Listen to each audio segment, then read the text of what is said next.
Hi, everyone. We'll get started in just a second here. We're just waiting on. Looks like we've actually done. First. And I think we've got 5. Okay, Madam Chair, we are ready to begin. Okay.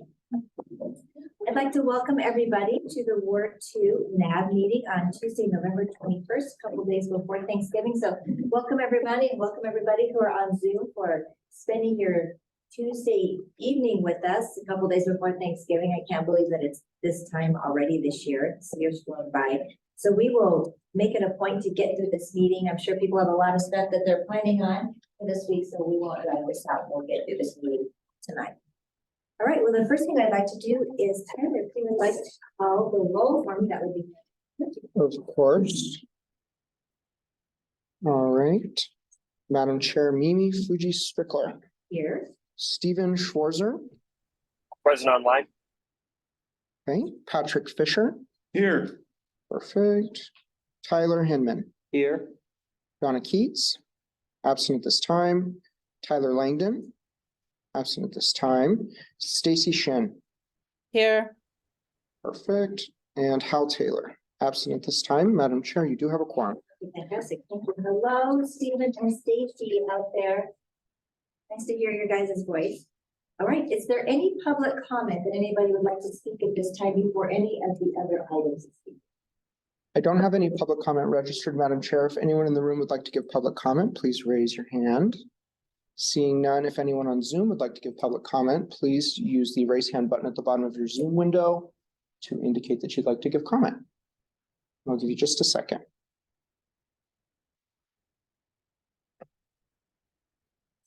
Okay, nope, I see no public comment, Madam Chair. Thank you. All right. We're going to move on to item A3, approval of the agenda for Tuesday, November 21st, 2023. Any changes to the agenda? Yeah, there's one note on item B.2.1, LCD 24-00019, Starbucks lighting major deviation. Some of the numbers in there are not accurate. My understanding is they're off a little bit. I'll put out a revised packet after the meeting and we'll make sure it gets posted to the website, but the correct number should be in the presentation. So just a little note, but other than that, we don't have any changes. All right, thank you so much for that note of information. All right, would anybody like to make a motion to approve the agenda this evening? I move to approve. Is there a second? I'll second that. Patrick is first, Tyler and second. All in favor say aye. Aye. Aye. Stacy, do you approve the agenda? Oh, yeah. Sorry, I forgot to hit unmute. It's okay. Thank you so Thank you. much. All right, agenda is approved.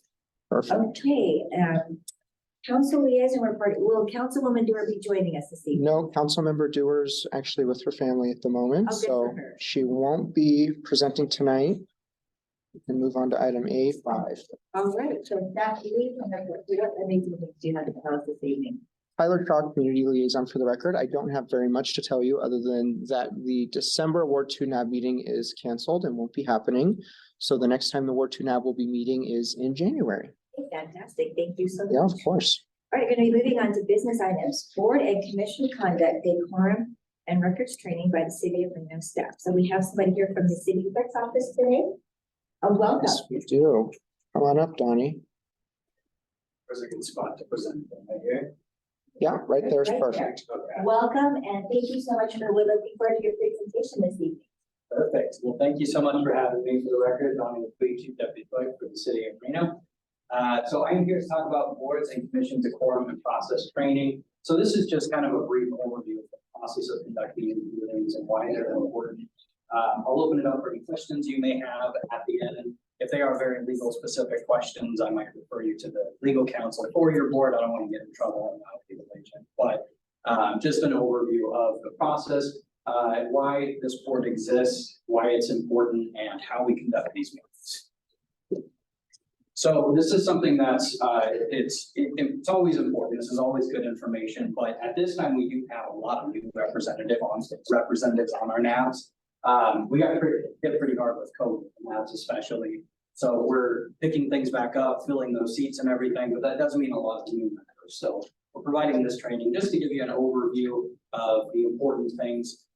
So just what we're going to talk about today, first the NABs, again, why it's important, how to run them, Robert's Rules of Order, the process by which we conduct these meetings, open meeting law, the laws that govern the open meetings, and a few other provisions that are involved. So we'll start by talking about neighborhood advisory boards, the establishment purpose and public function. So starting with the establishment, we have 5 neighborhood advisory boards, 1 for each ward, of course. So soon we're going to have 6 since we recently adopted a 6th ward. The boards are governed by Resolution 8342. So that specifies the number of people that are on the boards as well as their term limits. There are 11 seats available on each board. My understanding is you have 8 filled at this time. Fantastic. We are governed by Federal Revised Statute 241, and this specifies the open meeting law, the legal aspect of how we run the meetings. And then Robert's Rules of Order, again, that's that process by which we make decisions. Robert's Rules of Order, it's worth mentioning that these are not specific to the NABs or even the city. These are adopted by the state of Nevada. So if you're going to the state legislature, board of commissioner, county commissioners meeting, NAB, city council, we all follow those same rules. We encourage everyone to review the Code of Ethics for Public Officials that's found in the Reno City Charter, Chapter 2.20. And ultimately, the point of this board is to serve as that forum for the community to provide feedback directly to city officials and city council. So a little more on the purpose of the NAB. So the main point of the neighborhood advisory boards, again, is to provide that voice from the community to the council members. As we know, they do make very big decisions that impact our community and have significant long-lasting outcomes. So they do have, of course, their individual expertise. They have staff from the city who serve as advisors to them. But of course, the most important aspect of any decision is from the community, that community voice. So that's really the main intent and purpose of these, is so that community members can come directly to you and talk about issues or events or development projects that impact their community, for this board to deliberate and discuss those, and then to provide that feedback, make recommendations, and give their opinions to the city council. So a little bit on the rules of order, which is the parliamentary procedure. So what are Robert's Rules of Order? Essentially, again, this is the process by which we make decisions. Whenever you have big decisions that are being made and you have a group of people making those decisions, sometimes with varying opinions, if we didn't have a process to make those decisions, it'd be very difficult to kind of get anything done or reach anywhere. So you are, I'm sure at this stage, kind of familiar with the motions and how those work, but the way Robert's Rules of Order dictates this is when we are taking action on something, a member would make a motion. And a motion is essentially a proposal to do something.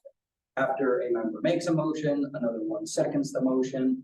At that point, you might have discussion or deliberation on the motion, and then moving to a vote that would either pass or fail that motion. So a few notes on conducting efficient meetings, and we'll give a few notes to the board members and then to the public as well. So first, board members, the first thing we ask is that you identify yourself before speaking, before making a motion, seconding a motion. This is really important to make sure that we can maintain an accurate record of what happens in these meetings. We want to be able to look back and tell exactly how decisions were made, who made the motions, who made the votes. Another note on this is with the transcribers, taking minutes for meetings like this. It's not like the old days where you had somebody with a typewriter in the corner typing everything as we go. Most transcription is done after the fact through recordings. So that makes it a lot easier too, and make sure that record is accurate to know who is speaking and who's giving that input. We ask not to interrupt one another and not to speak unless recognized by the chair. Again, that can be very tempting. We have a lot of passionate subjects, and it can be easy to kind of talk over others. We'll talk a little bit more in a bit about obtaining the floor and having that exclusive opportunity to speak. But ultimately, we want to have one person talking at a time. We also ask that you read all materials in advance of the meeting and come prepared to discuss those items on the agenda. So the idea is not that you would see items or hear about items when you come to the meeting, but to review that material that staff provides for you going into the meeting, do your best to digest and understand that. That way, when you come here, you can have those deliberations and discussions, debates if necessary, and be well informed about this. A few reminders for members of the public. So we also ask members of the public, when you are giving public comment or speaking, that you identify yourself. Another big reason for that when it comes to members of the public, oftentimes a member of the public will give a comment on something, and a city official or city staff member might want to provide some follow-up to that. So very often we see that they'll want to reach out to the individual to gather more information or see what they can do to ultimately help. So we want them to identify themselves as well. Just like we ask the members not to interrupt each other, we ask the same of the public. Allow people to give their presentations and board members to speak. They have their opportunity to speak just like the public does during those public comment periods. There are 2 designated opportunities for public comments on each agenda, one at the beginning and one at the end. You may also, at the chair's discretion, allow public comment on additional items. I'll address that again, but we do encourage that in certain cases where you are advising counsel on something to allow that for the public. And then finally, for the public, we just ask to limit the side discussions, especially in a setting that's a little bit smaller like this. But it can be very distracting, and I know it's hard sometimes sitting through a long meeting and it might be something we're passionate about and want to talk about, but that can be distracting, obviously, both to the members, but other members in the audience. So just a few formalities. The main thing is that we should be addressing each other by our titles in these meetings, not using first names. And the titles that would be applicable to this, of course, we have our chair, so you would refer to them as chair, last name, or Mr. Madam Chair. If somebody is facilitating the meeting in their capacity, they'd be referred to as the chairperson. Same thing, Mr. Madam Chairperson. And then the other members of this board might be referred to as members. So Member Johnson, Member Roberts, so on and so forth. Robert's Rules of Order does refer to decorum and respect among each other. And so using those titles is just a simple but sort of outstanding way in which we can show respect to each other in these settings. So order of business, I'm sure you're very familiar with this by now, but this is typically how the public meeting is agendized. We start by calling the meeting to order. We do a roll call, acknowledging which members are present. Most important part of that, as was mentioned at the beginning, is we have to make sure that we have a quorum of members present in order to take action on any items. We have public comment periods, approval of the previous minutes. This is where you want to review minutes from previous meetings and make sure that they are accurate before those are posted. And then business for the day. There's an opportunity to discuss any future items. I'll come back to that in a moment too, and then adjourn. So obtaining the floor, back to this is sort of like that talking stick concept, if you've ever done that, where you're in a group and you can only talk if you have the stick. We don't use an actual stick, but we use kind of a virtual one. The idea is that we are speaking one person at a time. And again, this can be really tempting, especially if you have another member that might be talking about something and you think, oh, I want to interject with this piece of information that might even, you think, be helpful to them. But at the end of the day, when they are recognized, that is their opportunity to speak, and we want to allow them that time. And at the same time, you have the right as members to obtain the floor and have your opportunity to speak. So the right way to do it would be to wait until their time, their allotted time is complete, and then ask to be recognized by the chair if you wish to speak. And at that point, you would have that exclusive right to be heard. So ultimately, just respecting that who has the floor, there is one person at any designated time that has the exclusive right to be heard. Making a motion, again, I think you're familiar with the steps. You make a motion, another member seconds it, discussion or deliberation, then you move on to a vote, and the chair would clarify whether or not it passed or failed. An important part about that is that motions should be clear and well thought out. So a motion, again, is a proposal to do something. And a lot of times it's very clear what that proposal is. You might have a staff recommendation to do something, in which case you might say, I motion to approve the staff recommendation. that might work in those cases because it's very clear what it is. But in other cases, it's not as clear what is actually being proposed. And so what we want to avoid is those times where you might have a lot of deliberation on something. You all might speak and you all might have different opinions about how we should do something or what we should do. And at the end of all that, somebody says, I make a motion to approve, great, second vote, we move on. And it's not really clear what that motion or that proposal was. So because of that, it is incumbent upon the chair to make sure that when a motion is made, that it is clear to the public, most importantly, but to the board and everyone present, what is actually being proposed in the motion. So a few notes on open meeting law, which are the rules for keeping the public informed and involved. Our open meeting law is governed by Nevada Revised Statute 241.010. And the intent of this law, everything revolves around that bold word openly. So we have to remember that in these meetings, we are conducting the people's business. And that being the case, the people, our constituents, they have every right to know what we are talking about, what decisions are on the table to be made. So when we talk about open meeting laws and the different things we do and the rules we follow, keep in mind that the whole point is to make sure that the public is well informed about what we're doing and we're not doing anything that surprises them or certainly not behind anybody's back.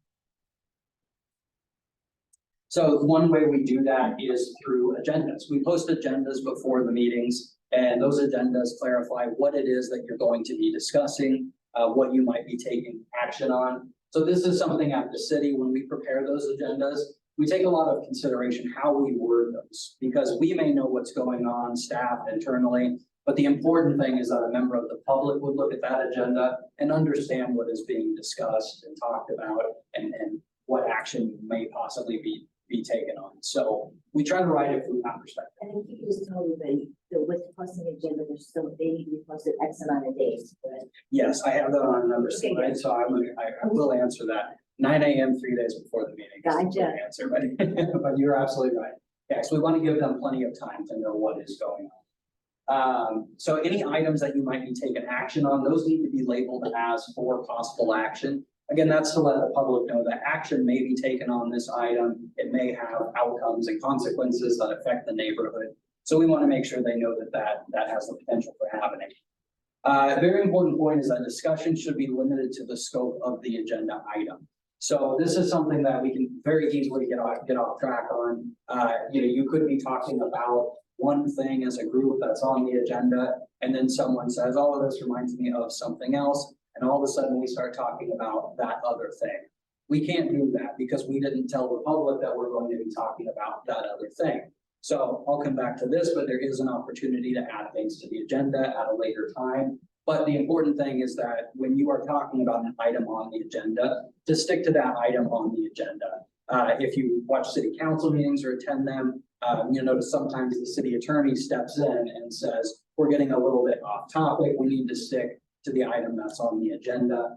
You may not have a legal representative here at all times to step in and do that. So I encourage you to keep that in mind, that when you are talking about an agenda item, that is the item that you told the public we are going to talk about, and we don't want to stray from that. If that leads into something else, we need to agendize that other thing so the public is aware of that discussion. And then there is an agenda item, I think it's maybe D on your agenda, identification of NAB member items for future agendas of the NAB. So there is an opportunity within these meetings. If you do have something that you feel like should be agendized that you want to talk about, that would be the time to bring it up. And no decisions are made at that point or anything. What you're doing is just identifying what you want to agendize in the future. And then we have that opportunity to let the public know we're going to be talking about this, and they have that fair notice to determine whether or not they want to participate in that discussion. So a quorum is the majority of members present on the board. That is the majority of members who've been appointed. So I know you have 11 member seats, but it's based on the ones that are filled. So you have 8 members. That would be your quorum is 5 people. You have to have 5 members present before you can take action on any item.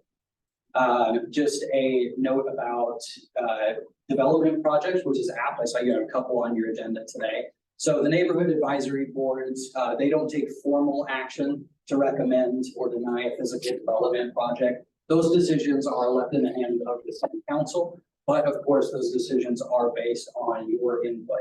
I commended Tyler on his agenda. You included a link in there of how you submit those recommendations to the planning commission that will get to council. So keep that in mind. You are not denying projects or approving projects, but it is asked that you review those and digest those and obviously give your input on those.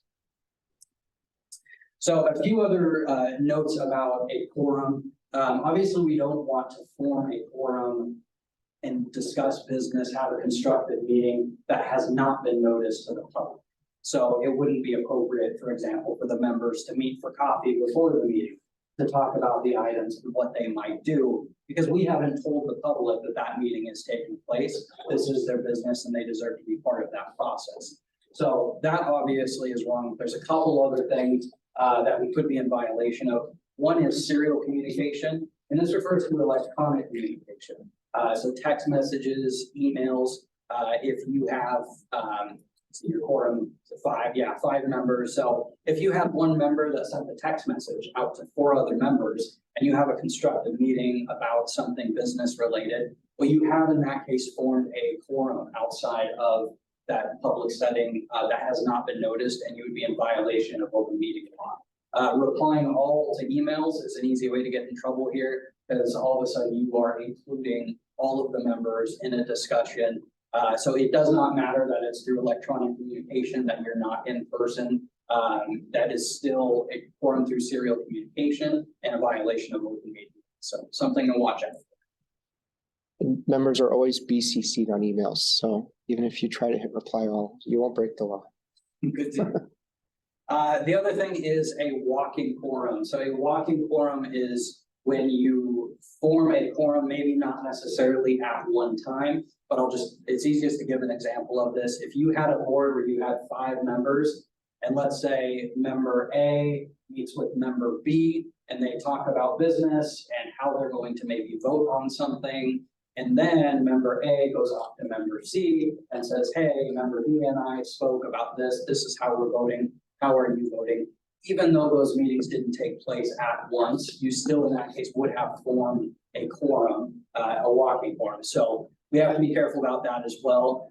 One exception I will mention to this, because it's a question we have to get asked, but you know, can a quorum of members never be seen outside of this setting? Yes, they can. If it is, for example, a social event that you're all invited to, that's okay, but no business can be discussed in that setting. So it's not that you can't ever run into each other or see each other and be afraid of that, but the whole point is we want to avoid having any sort of constructive meetings, forming a forum that has not been noticed, that the public doesn't know.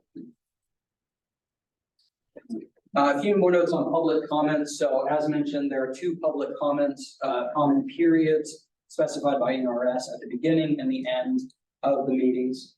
And again, we recommend the neighborhood advisory boards take public comment on any issue that they are advising the city on. And then that is at the chair's discretion. So if you wanted to allow additional public comment periods or public comment on an item within the agenda, that is encouraged. And of course, you have the ability to do that. A very important point is that we should never restrict public comment based on a difference in viewpoint of what the person is saying. There are certain rules governing, decorum. It doesn't mean that people can be violent and vulgar, because they have the floor. But what we're talking about here is just a viewpoint, not cutting someone off, shutting down their period to speak just because we disagree with them. Every member may disagree with what a member of the public is saying, but they still have every right to say it. That is their time. They have the right to that opinion. So regardless of whether or not we agree with that viewpoint, they have every right to have that time and to say what they want to say. And we never want to discourage that or impede that. A few other provisions. Thank you for the preview. Agendas must be posted by 9 a.m. the 3rd working day prior to the meeting. Again, this is to give the public plenty of time to review it, understand what it is that you're going to be talking about, and ultimately decide whether or not they want to be involved in that process. Once the agenda is posted, nothing can be added to the agenda. So you can't come to these meetings and then say, oh, I've got something else I want to talk about. Let's put this on the agenda. Because again, we haven't given the public opportunity to know that that's what you're going to be talking about. So it could be added at a later time, but once the agenda is posted, we don't add items to it. There is a protocol for taking items off the agenda, which is sometimes necessary, and that's okay, just not adding things to it. The minutes for these meetings are public records, subject to inspection. We actually post them. You don't have to request them. You can go on our website and see those. And then a very important part for our board members is that correspondence provided in board or commissioner capacity could be subject to a public records request. So anytime you make a record, and that could be email, text message, something you wrote on a napkin in a business capacity. It could be notes that you're taking during one of these meetings. If a member of the public requests to see those, they have every right to see those, and we need to provide those to them. So we just ask that you be mindful of that whenever you are creating records. Sometimes it's not necessarily what you say, but it's the way in which we see it. We think, yeah, it's business related, but I'm talking to this other member or someone who I know well, and we may put things in a certain way. But the rule of thumb that we tell people to follow is if you wouldn't say it to your grandmother, and if you wouldn't want it on the front page of the RGJ, don't write it. So be mindful of every record that you are taking in this capacity. The public certainly has a right to those records. Okay, and that is the brief overview. Open to any questions. It was great, Adam. Thank you so much. Very clear. I like that. Good to have that overview at least once a year. Thanks. Any questions from board members? Any questions, Stacy or Stephen? I should say member Stacy and member Stephen. Nope, thank you. Any questions from the, yes, please stand and state your name. Hi, Audrey Keller. My question is you said that the agenda has to be posted 3 days before. What about the email notice of the meeting? Does it have to be distributed to the public that signed up for such notices? And what is the timing on that? Because my email came yesterday. So the notice that the meeting is taking place? Yes. So you may have a better idea of that. I don't know when the notice of the meeting taking place has to be posted. I don't think it's mentioned in open meeting law. I know it needs to be posted on the city's website and I believe on the first floor lobby of City Hall, at least 3 days before the meeting. So it should be those same requirements. I mean, with the agenda is a notice of the meeting, but I'm not sure if that answers. Well, I just am volunteering that that's not occurring. The email is coming yesterday as opposed to 3 days, business days before. So maybe that is an improvement for continuous improvement. Yeah. Something we could find out through, legal counsel that if a noticing of a meeting is considered part of the open meeting law, it needs to meet that 3-day criteria. Yeah, So that's a something great point. to Find out from legal counsel. Thank you, Audrey, for that Thanks, Audrey. question. I'm sure you would have liked to have that 3 days. I would have, yes. So I could have shared it with my neighbors. Yeah, so that's, if you could check in. Yeah, of course. Yes, thank you. Yes, I can. And Donnie, that might be something too for you guys to. Absolutely. I appreciate you pointing that out. It should be public facing 3 days prior in some capacity. So I'll look into kind of how that all is, but I appreciate you mentioning that. Any other questions? Great. Well, thank you. Thank you so much for the fantastic presentation. I like the way it was laid out. It was really simple and the way you broke down, all the components of it. So that was perfect. And I do think that this is probably something that should be done at least once a year for each NAB group and probably for our council people and Absolutely. commissions for everybody. This is a gentle reminder. Yeah, Yeah, we are looking on kind of expanding these beyond the neighborhood advisory boards too. But yeah, you're right. There's a lot of things that are easy to forget. And if anybody has any questions or wants to meet with the city clerk, Mickey Huntsman, she's more than happy to do that. So feel free to reach out to our office. So thank you for coming up for the meeting this evening. Appreciate Thank it. you. Ooh, that's great. Okay, we're gonna move on to the development projects now, in the section B2. So we're gonna go with B.2.1 LCD 24-00019 Starbucks lighting major deviation.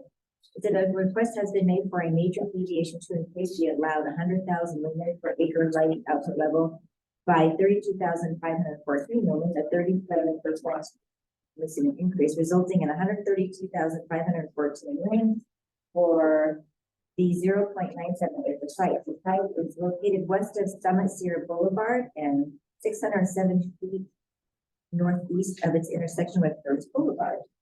The site is zoned mixed use suburban and has a master plan line use designation of suburban mixed use. Who will be presenting with us today? Come on up. And your name? Savannah Hughes. Savannah, welcome. We're so glad you're here today. Thank you.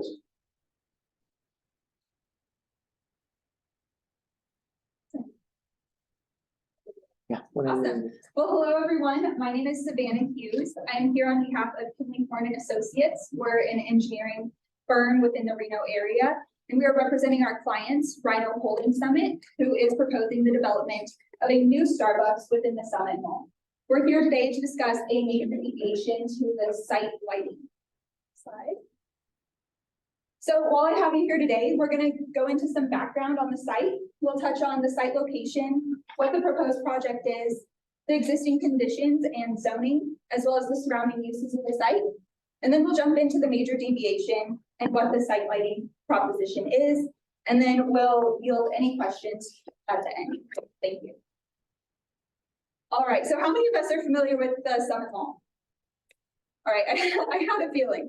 Well, anybody who's online who is less familiar with it, here's an aerial of the city of Reno.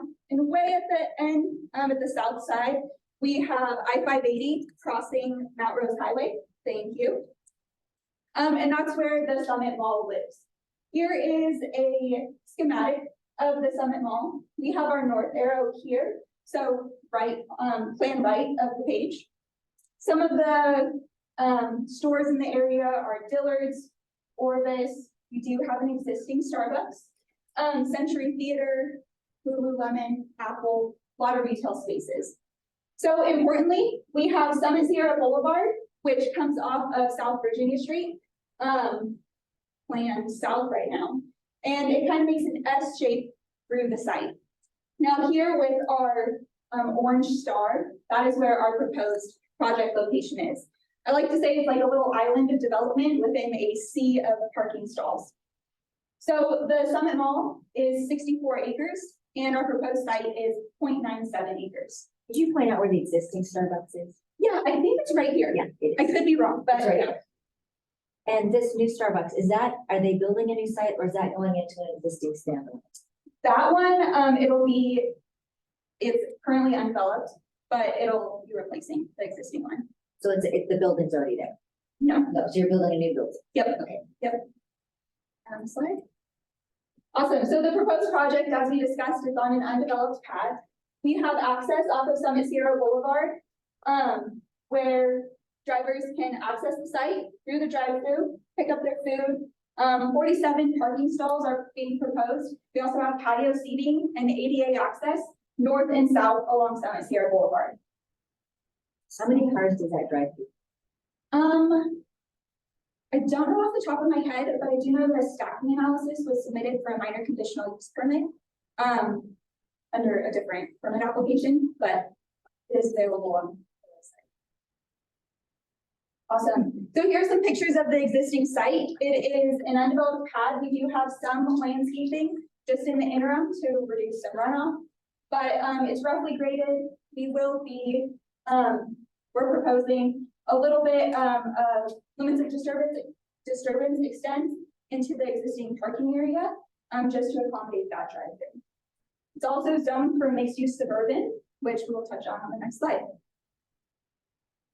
Okay, so there's a lot going on here. But again, just to get our bearings, we have South Virginia Street running north to south, then I-580 on the west side, and then on the southern end, we have Mount Rose Highway. This whole area up here, kind of bordered by those streets, is the Summit Mall. Again, a 64-acre development, all zoned as mixed-use suburban. Within this area, we have dining, we have retail, we have fun things like the Century Theater, escape rooms. It's all kind of a recreational and retail area. To the south of Mount Rose, we have an undeveloped parcel. This is also zoned as mixed-use suburban. To the west, we have South Valley Sporting Complex. And to the east, we have undeveloped land. It's currently under a planned unit development, and my understanding is it'll be commercial development. So what I really want to take away from this slide is a lot of the surrounding uses are matching what the Starbucks is proposed as. Next slide. Thank you. So why are we here?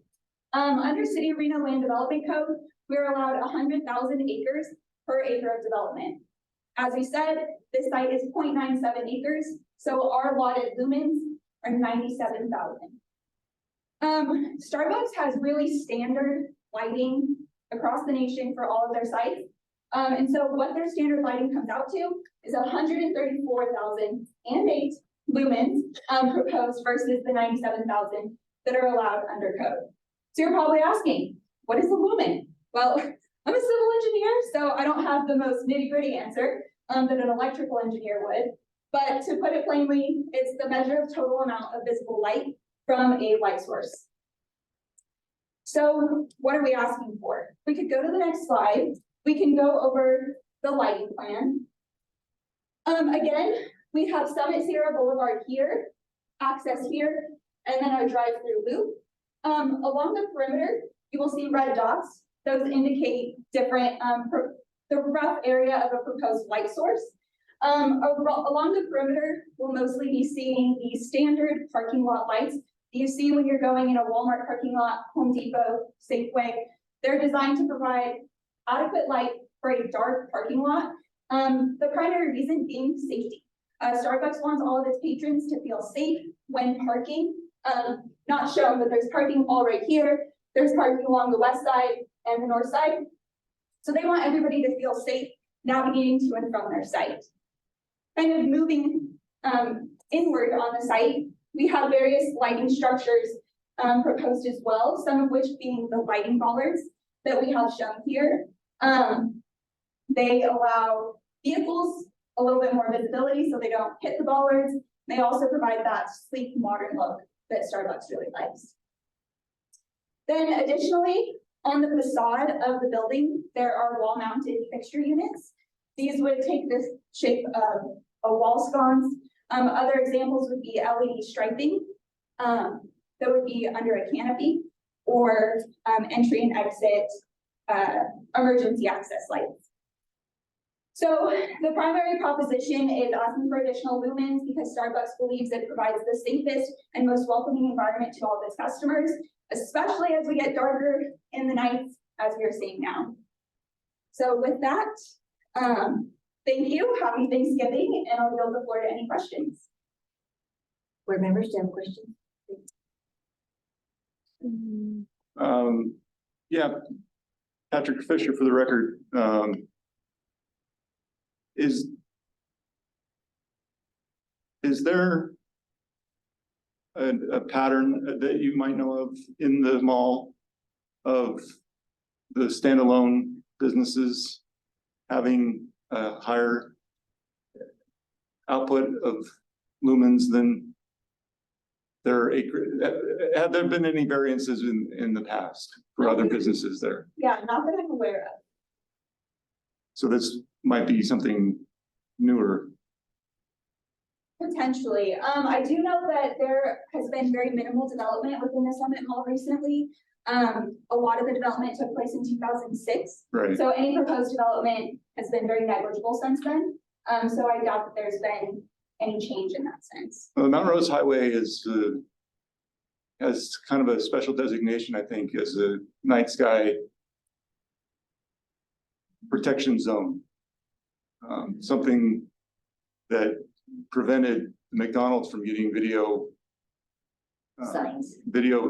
monitors for their drive-through Yeah. because it put out too much light.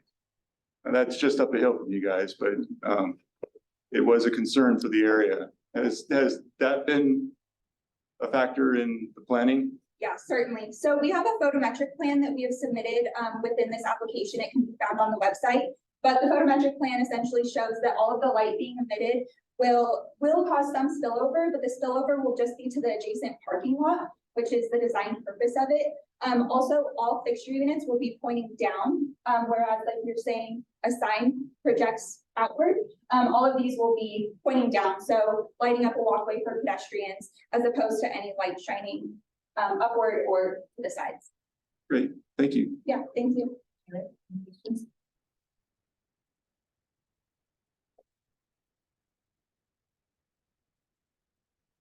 Any questions, Kim? I do not. If we go back to this slide right here, the one that's got the site plan. Yeah. The only question is, I know that based on, like elevation, I know that that Starbucks is down lower. The closest residential is right there to the left of those, with those apartments in there, considerably higher than where the Starbucks is located. So because the lights are pointing down, now that should be an impact to that complex then with additional light. Certainly, that's, again, I'm not an electrical engineer, so I'm the applicant, so I'll, limit what I say, but my understanding of the application and the analysis that's been done, like with that photometric plan, is that all lights, per City of Reno code, they're required to face downward, so we wouldn't be permitted to, propose anything other than that. So I would agree with you because of the elevation difference, it shouldn't. I think when you go to the planning commission or maybe even the city council, that question probably will be. So it might be something that you want to put within the presentation, if you're doing a similar slide like this, is that you note that with, even though the increase in the lumens, that it will not have an impact to the adjacent residential area that is located, of course, to the west of the project. But they're probably going Certainly. Thank you. Stephen or Stacy, do you have any questions? No, thank you. Stephen, No questions, thank you. any questions from our audience today? Audrey Keller, thank you for your presentation. I think you said you were reserving 44 parking spots for Starbucks. What's the Starbucks capacity? And why do you need to light up so much parking lot? Yeah, so this actually falls under a separate permit that's not for lighting, but I believe there are 47 parking stalls being proposed. Part of that is because there is existing parking that is outside of the existing building pad that we will be demolishing to make more room. That parking area is under a shared parking agreement for the entirety of the Summit Mall that everybody who's using space there falls under. So kind of going in this area, this is all existing parking right now. So some of the parking that we are providing is not mandated under City of Reno code, but we're making up for some that will be demoed during that construction. Additionally, for lighting, I think that because this parking is within the boundary of the Starbucks, they want to ensure that anything within their subject parcel is being well lit for their customers. Thank you. I have an add-on question to that. So if you comply with the city's code, which is to protect everyone, what would be reduced if you could, what would you eliminate? What would you change if you had to comply with code? Certainly. I would definitely have to put that back on the Starbucks electrical engineer because they make those decisions as in compliance with their national standard. But so I'm not entirely sure. Definitely less lighting though. So I know we're talking about the limits of lighting, but we've had a lot of experience with coffee shops and drive-thrus. With a lot here in Reno, several of the Dutch Brothers. One question that could be asked, and I know if this has to go before Councilwoman Dewar at the City Council, she will ask you, based on the stacking, it looks like the parcel is big enough. This is a side note, is how many cars can be stacked up through that double drive-through and then come out that single? Yeah. But that is something that's going to be asked and because it's in the mall, it's really not going to impact a city street because it's on private property within the mall. Yeah. And it comes out on Summit Sierra Boulevard, which I don't know, how much traffic that gets, but that's just another item that could be addressed in the presentation as you guys move forward and go before the planning board and city council about the car stacking. No, I totally agree Because with we you. had a lot of problem with that. Yeah, we've heard a lot about that. So actually, the Summit Mall is zoned as mixed-use suburban, which doesn't allow for drive-throughs. So we had to submit a minor conditional use permit that went in last summer, where they did an entire stacking analysis on how many cars would be able to be in the drive-through. And because we have this double drive right there, it really increases that capacity. Definitely. So that's already actually been approved by the city. That's good, because everybody's like, okay, you guys heard that, but it's been an issue for us. I've Time driven past Time 10 roads. after time, so you know, so, Yeah. but if nobody else has any questions, I'd like to, Sandra, thank you so much for your presentation. And that's exciting, we're getting a nice new Starbucks out of this. Yeah. Thank you. Thank you. Thank you for your kindness. Okay. All right, we're moving on to our next development project, which is gonna be B.2.2 LCD 24000021 Over Ice Beverages LLC. A request has been made for a conditional use permit to establish a warehouse and distribution use within an existing industrial building. The 2.01 acre site is located on the southwest corner of Riggins Court and Tyrone Road. The site is within the mixed-use urban zoning district and has a master land use designation of mixed. Good evening. Good evening. Good. Tell us your name and where you. My name is Curtis Beach. I'm with Over Ice Beverages and representing Yuzi. We are a brand new, ready-to-drink margarita that is produced here in Sparks, Nevada, and is made and bottled here in Sparks. And it comes about through a whole process of pain over the last 3 years of COVID. But if you go on the next slide. The history of us is we are a company that came about through a previous business we had here in Reno. We sold that business in 2010 for $155 million. And we all went out and retired and decided we were bored and we wanted something else to do. And we are effective business people, but we've never been in the alcohol business. So we're learning as we go. In February, we made the decision to do that of 2021. And in December of 2022, we changed the course to bottle it in San Diego, California, and changed that course to bottle it in Sparks, Nevada. I got the call from my brother who said, I need your help. I live in Reno and he lives in Southern California. And so we started this process. We had bottles on the water from China and I had to find a place to put them all. And so we found a place on Riggins Court and we signed a 2-year lease there. We had no understanding of city code. We had no representation by either of our agents, both sides of the transaction, that we weren't allowed to have a distribution headquarters there. We thought it's a warehouse, it's a concrete stand-up building, it has roll-up doors. Makes sense to me. Everybody else there has forklifts. I don't know why we can't. So we did it. I have been to City Hall 17 times. I've been to the Washoe County offices 3 times. I've been to the Nevada Taxation Board 6 times. I've been to the Reno Police Department twice. I am now here in front of NAB. I am going before the Planning Commission in a week and a half. And I'm frustrated, to say the least. But I am here doing our good citizen behavior and trying to learn the process. And to be honest with you, we will be soon out of this building and probably in Sparks, to be honest, because we need a bigger. Next. This was the letter I received from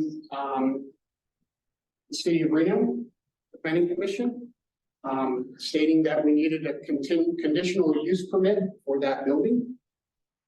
That building was a warehouse prior to me. It had steel racking in it. It had a forklift in it. It had everything I'm asking to have. But the only thing they didn't do is go get a business license from the city of Nevada like that, or city of Reno. Next. This is where this building is located. It's kind of over by the mall, behind the mall. This is a.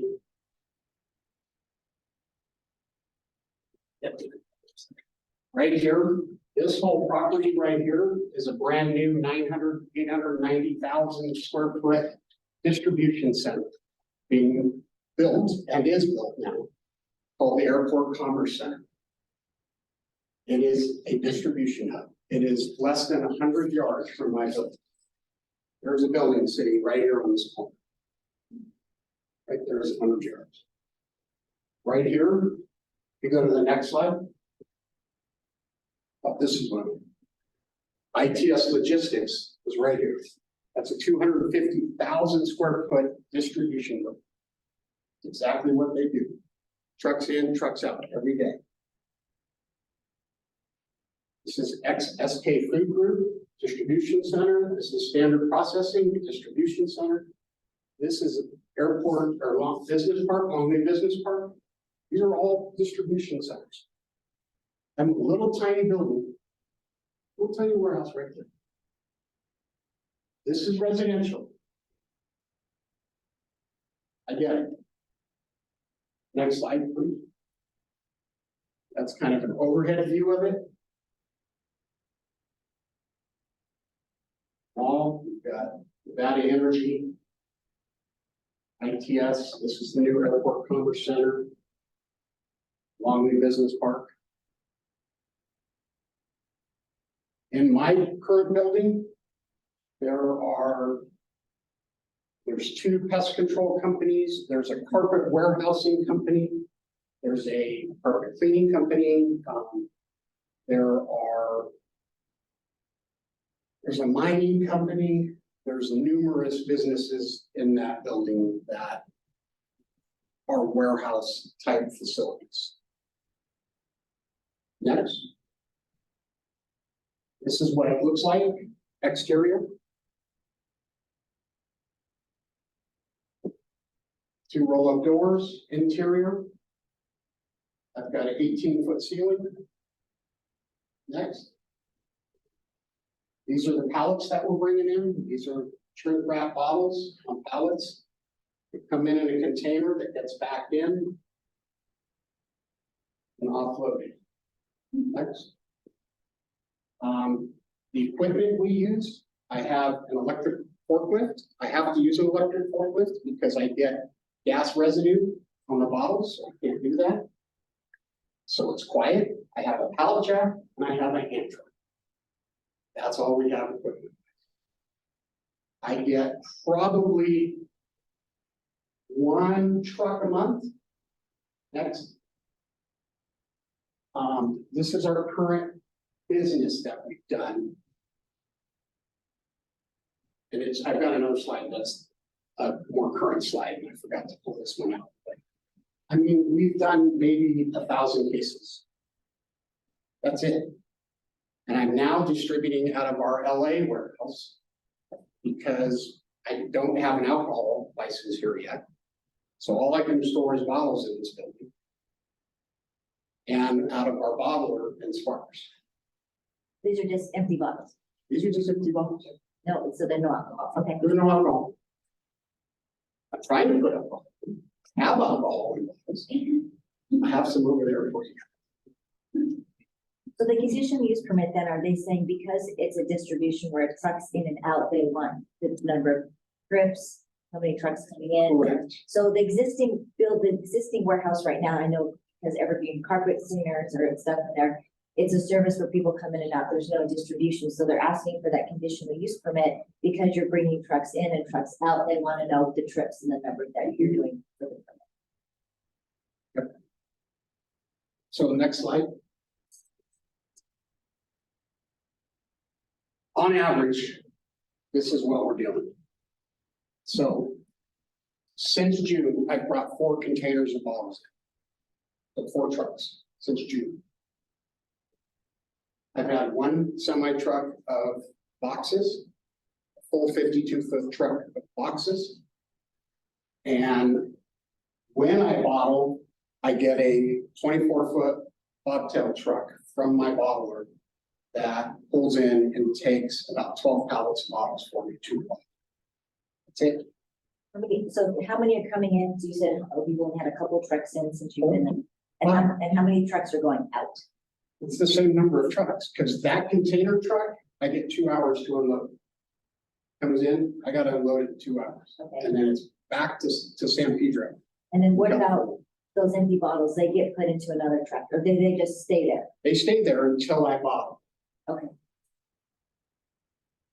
Until I bottle. And we are doing our 5th bottling run on the first week of December. And so since you've had this space, how many bottles have you sent out? That's my 5th truck. Okay.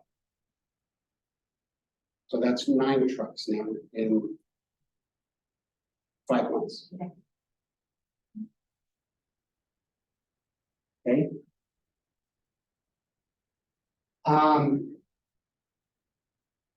This is the hours I'm very rarely there. I go by once or twice a week just to make sure nobody's broken in.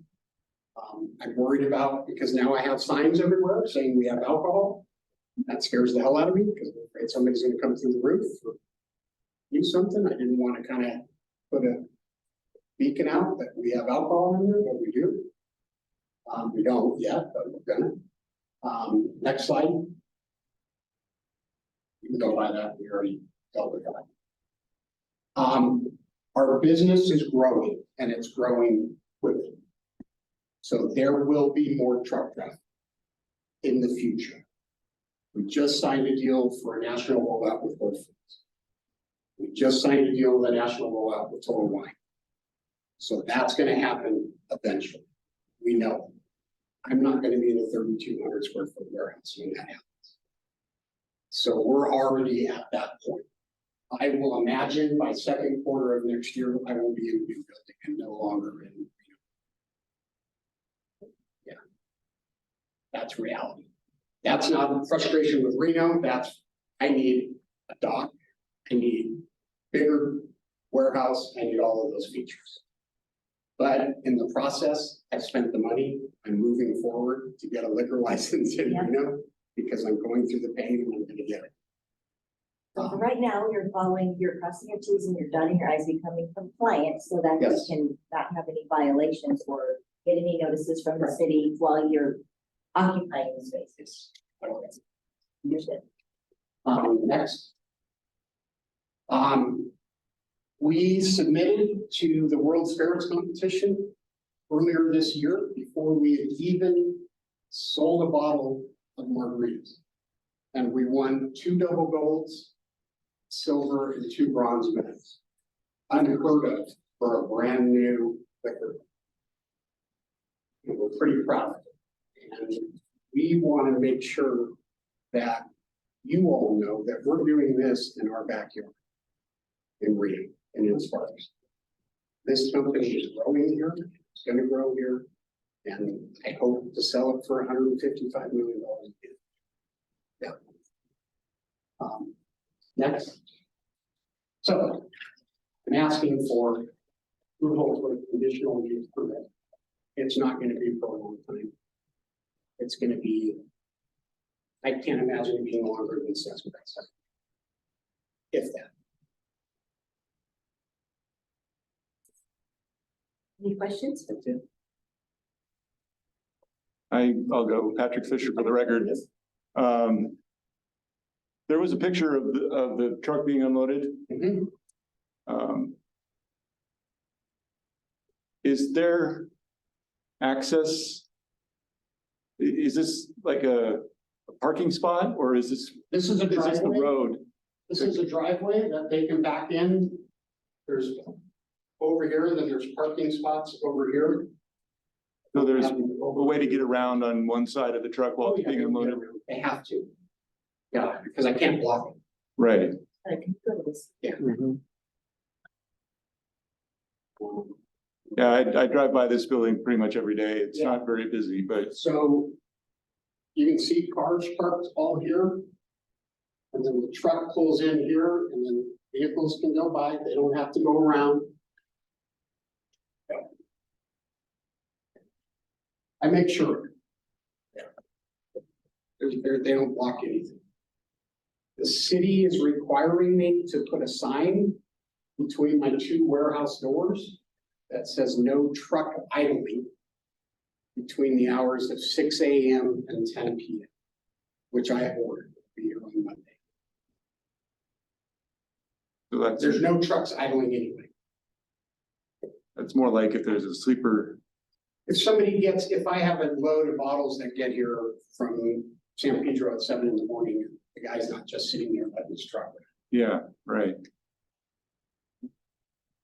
Gotta watch out for those CrossFitters. They run around that building all the time. You see him there? Yeah, Yeah, yeah, there's a gym. yeah. That The weekend crew is kind of fun to watch. They're the older folks that are Yeah, they're in like their 70s and 80s and they're flipping tires and they're, yeah, yeah, it's pretty neat. thank you. There's a CrossFit facility in there. Yeah. Thanks. Tyler, do you have any questions? I do not, thank you. Stephen or Stacy, do you have any questions? No No. questions from Stephen. I understand. One of the questions is, in this conditional use permit, did they have a number of how many trips are allotted per day or? per week? I don't have any further questions with that, so. Thank you so much, Curtis, for coming out. Yep. I brought a case of them if anybody wants to take one home. I don't know if you're allowed to do that, but No, for the record, Tyler Shaw, Community Liaison, not allowed to accept them. Please do not. That goes with the clerks. that we just Yeah. went today. Not from the table out here. Yeah. Oh, Ethics presentation is a bad day. All right, thank you. All right, and we're gonna move on to item C, board commissions, committee member reports and announcements. Is there anything that our board or committee members have to announce today? Anything upcoming events? Stacy or Stephen, anything you have to announce today? No, hearing none. Future agenda items. Does anybody have any future agenda items they'd like to see in January or February of next year?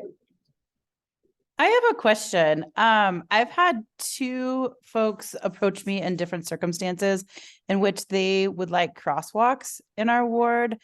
What would be the procedure? Would that be something I would bring up or have them present at a future meeting? Or I could just like forward you a map to show you what they're asking for? You can just send that to me, Stacy, Tyler Shaw, Community Liaison, for the record, and I'll forward them on to Reno Direct and Traffic Engineering.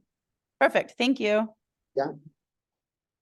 And I would imagine that in January, then we request, the city of Reno, like the police department, maybe you might want to know after the holidays. Maybe a report on what happened after the holidays with that. Absolutely. I think they're actually scheduled to come in January, so that's Okay, perfect. great. And then you guys be thinking about if you want to see something from any of our other agencies. The one person that we still haven't heard of was our new police chief. I think we would like to meet her and, now that she's had some time under her belt, have her come in after the first of the year, see how she likes our community and how it's going. That would be great to meet her. Yeah.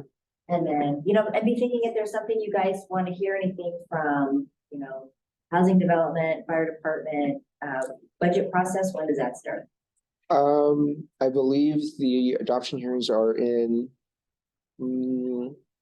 May, but I think it usually starts in March, but keep an eye out because all those meetings are public meetings and they'll be noticed on the website. So if you want to participate, just look at the city's public meeting page Is and this a legislative? 24, is it? Mm-mm. Yeah, it's obvious. The next legislative session will be in 25. Just trying to think ahead of any kind of groups that we might want to try to get out in front of, affordable housing, anything like that about, maybe that's something that we want to talk about. And if anybody else is interested about, with the real estate market and affordable housing, anything that might be happening with that. Maybe. And then, maybe we should even keep this moving on, but, Ranchera. I think we'd like to know what's happening with Ranchera. We've had our community come out and our residents come out, 3 months ago, and we haven't heard anything since. So I think we would want to keep on top of that and find out what's happening with that project. I don't want to give a few time. Everybody else? I would second that. It seems the horse barn is now vacant.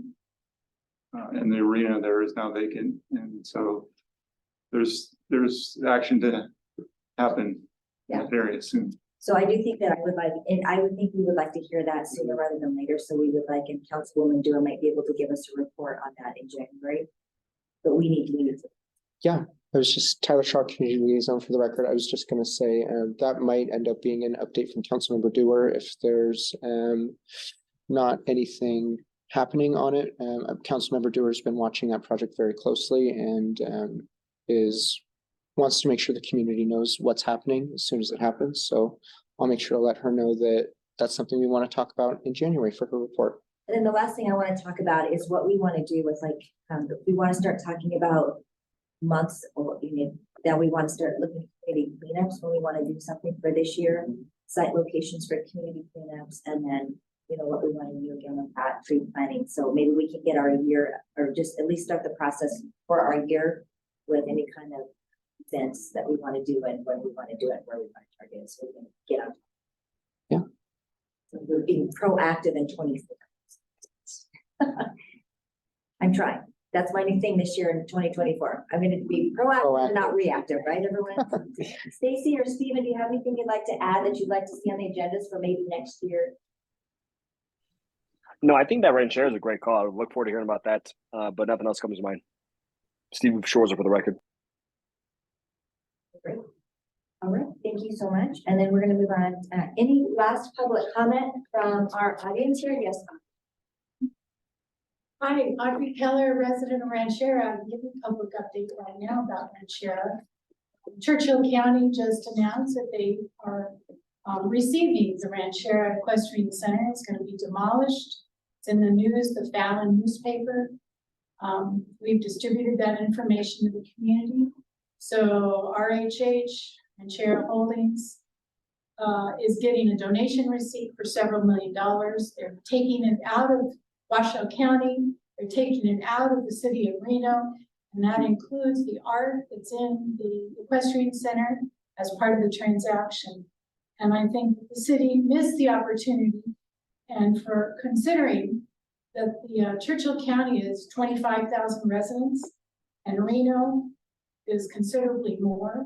And for Reno City Council to miss the opportunity of the equestrian center that was donated to Churchill County, and that Reno didn't get it donated to Reno, is a big question I have. So I would love to get a report on that, because the transaction involved, according to the Fallon News Press, $2 million in a donation receipt is what they voted on. And that was done in Fallon City Council public meeting within the last 10 days. So it's gone out of our county and out of our city. Did anybody that out of Ranchera notify Councilwoman Dewar that this transaction was happening? Well, it was on TV. Number one, I was interviewed. Number two, number three, it's been printed in the Fallon newspaper. And number four, a council member has been on my email distribution list, and she is aware. Okay, thank you. Thank you. Any other public comment on Zoom? Is there anyone on Zoom who'd like to give public comment? If you'd like to give public comment on Zoom today, please use the raise hand button at the bottom of your Zoom window to indicate that you'd like to give comments.